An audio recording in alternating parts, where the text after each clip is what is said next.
was tremendous. Oh, thank you very much. John Campbell, the album is called One Believer. That's the song that opens the LP. Devil in My Closet is the title of the song. It's the Bob Harris Show, 1FM.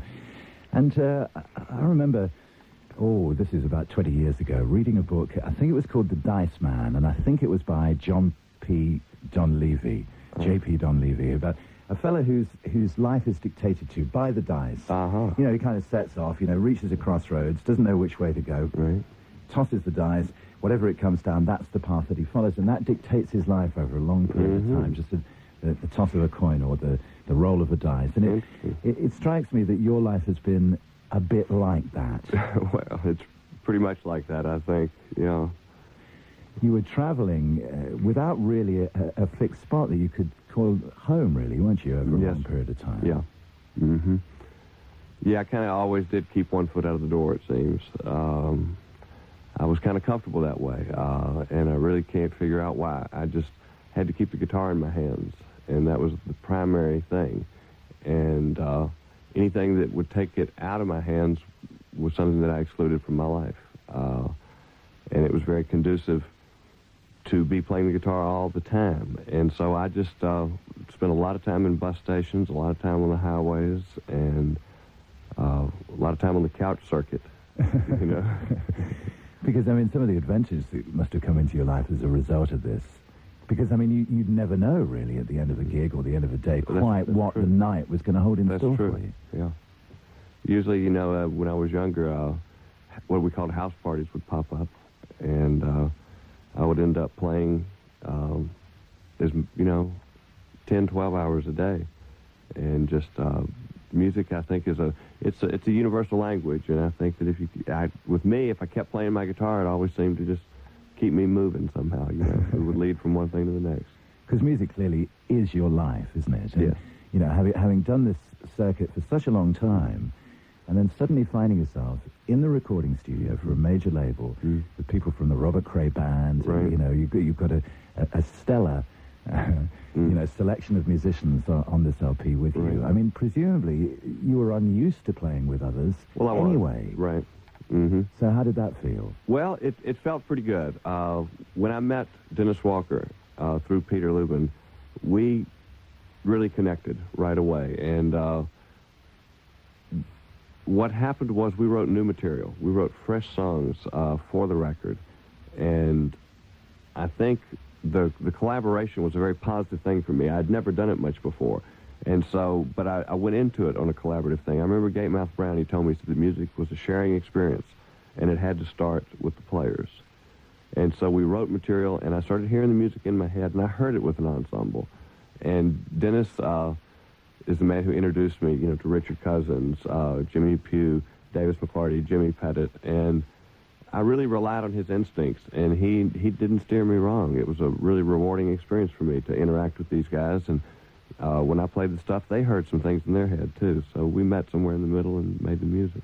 And does this mean now, John, you're also using musicians on gigs as well? That's right. I have a band now, and we're here on the road. I have two of the men that played on the record, Davis McClarty, Jimmy Pettit, Davis on drums, Jimmy on bass. Now, they're normally with the Joe Ely Band, but they're in the process of doing another record, so they're available outside of, you know, working on that project, and I really appreciate that, you know, Joe being such a get-along guy there. And Zonder Kennedy on guitar, and Zonder co-wrote three of the songs on the track, Angel of Sorrow, Take Me Down, and Voodoo Edge. And so it's you know, it's been great. It's an extension of the work we started, and I'm enjoying it. I suppose, you know, having said that you're unused to playing with other musicians in the context of going out in the studio or on a gig and stuff, presumably you spend a lot of time, however, jamming at various times. Right. Yeah, I did. With whom? Oh, man, I've played with all kinds of people, you know, but I do less of it than I used to. I'll have to say that now, because I tune very bizarre these days, and so it's not really cohesive with other musicians. But I had the good fortune of down south playing with a lot of country blues players, people that had played with men like Lightning Hopkins and, you know, on those roads down in Texas and stuff. And we just, you know, we played a lot of music down there, you know.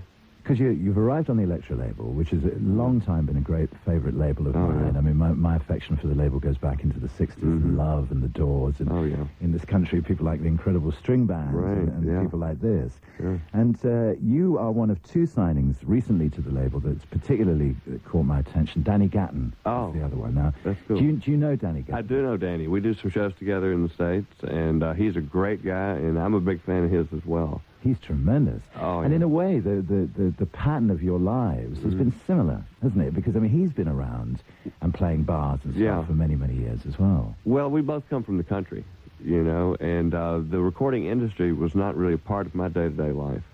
In what I kind of could describe as in a tribal sense, I was the guitarist, and it seemed to be my function in what I did, and I was comfortable with it, but it wasn't a day-to-day industry thing in my life. I can't really speak for Danny, but where I came from, there were no real recording outlets, you know, on those roads.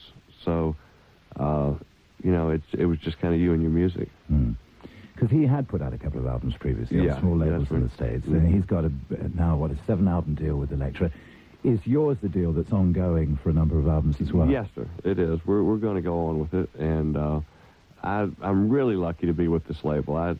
I think they got a lot of integrity, and I think they're one of the few labels that really, over the years, has really taken chances, you know, by developing. I think they still believe in developing, you know, a relationship, and they're people, you know, and I just somehow tried to have faith that one day I would meet a person that I could work with, and I did, you know, and now I'm meeting more of them.